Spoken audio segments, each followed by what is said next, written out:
নমস্কার। আরও একটি নতুন রেসিপির সাথে তানিয়াস রান্নাঘরে আপনাদের স্বাগত জানাই। আজকে আমি দুটি জলখাবার থালি আপনাদের সঙ্গে শেয়ার করছি। তৈরি করাও কিন্তু খুব সহজ আর খেতে কিন্তু বেশ ভালো লাগবে। তার জন্যে একটা মিক্সিং জারের মধ্যে আমি একটা কলা নিয়ে নিচ্ছি। এই গরমে খুব অল্প সময়ে কিন্তু এই জলখাবারগুলো তৈরিও হয়ে যায় আর খেতে কিন্তু মন্দ লাগে না, বেশ ভালো লাগে। রোজ রোজ রুটি তরকারি বা অন্য কিছু করতে মন না চাইলে একবার এগুলো তৈরি করে দেখতে পারেন। কলাটা নিয়ে নিলাম। এদিকে আমি কিছু আপেল কিন্তু কেটে রেখেছি, সেটাও এর মধ্যে দিয়ে দিচ্ছি কিছু কাজু বাদাম আর ১ গ্লাসের মতো দুধ দেবো। তার আগে দুটো খেজুরের বীজগুলো ফেলে দিয়েছি। এবার দুধটা দিয়ে দিলাম আর দেবো ১ চামচ মধু। এবার মিক্সিং জারে ঘুরিয়ে নেবো। এই ভিডিওগুলো কিন্তু আমি আগেও আপনাদের শেয়ার করেছি ছোট ভিডিওর মাধ্যমে। ছোট ভিডিওর মাধ্যমে কি হয়, সবকিছু গুছিয়ে দেখানো যায় না। ওই জন্যে আমি আবার বড় ভিডিওর মাধ্যমে আপনাদের সামনে এই রেসিপিগুলো আমি নিয়ে আসি। আপনাদের সুবিধে হবে দেখতে আর আমারও কিন্তু ভালো লাগবে আপনাদের কাছে এইভাবে শেয়ার করে। এবার একটা ডিশের মধ্যে গ্লাসটা নিয়ে নিলাম, একটা ডিম সেদ্ধ করেছি সেটা নিলাম।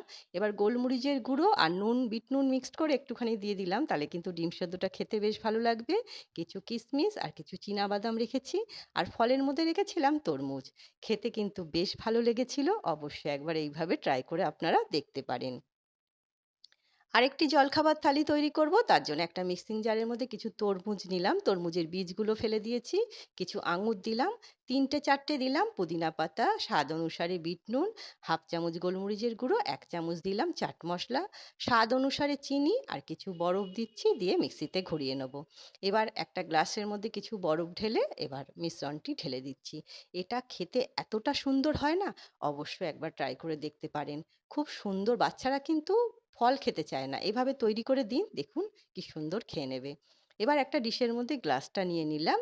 কাল রাতেই আমি কিছু ছোলা ভিজিয়ে রেখেছিলাম, সেটা এর মধ্যে নিয়ে নিচ্ছি। একটুখানি গুছিয়ে নেবো, চারিদিকে ছড়িয়ে গেছে। এবার নিচ্ছি দুটো খেজুর, কিছু কাজু বাদাম আর কিশমিশ নিচ্ছি। আর ফলের মধ্যে রেখেছিলাম মৌসম্বি লেবু আর কিছু আপেল। খুব সুন্দর থালি, অবশ্যই একবার ট্রাই করে দেখুন। আশা করছি ভালো লাগবে। মাঝের মধ্যে কিন্তু এরকম তৈরি করলে মন্দ লাগে না। খেতেও বেশ ভালো লাগে আর সময়টাও খুব কম লাগে। ভালো লাগলে অবশ্যই ছোট্ট একটা কমেন্ট করে আমাকে জানাবেন। আজ তবে এই পর্যন্তই। দেখা হবে পরের একটি নতুন রেসিপির সাথে। সবাই সুস্থ থাকবেন, ভালো থাকবেন।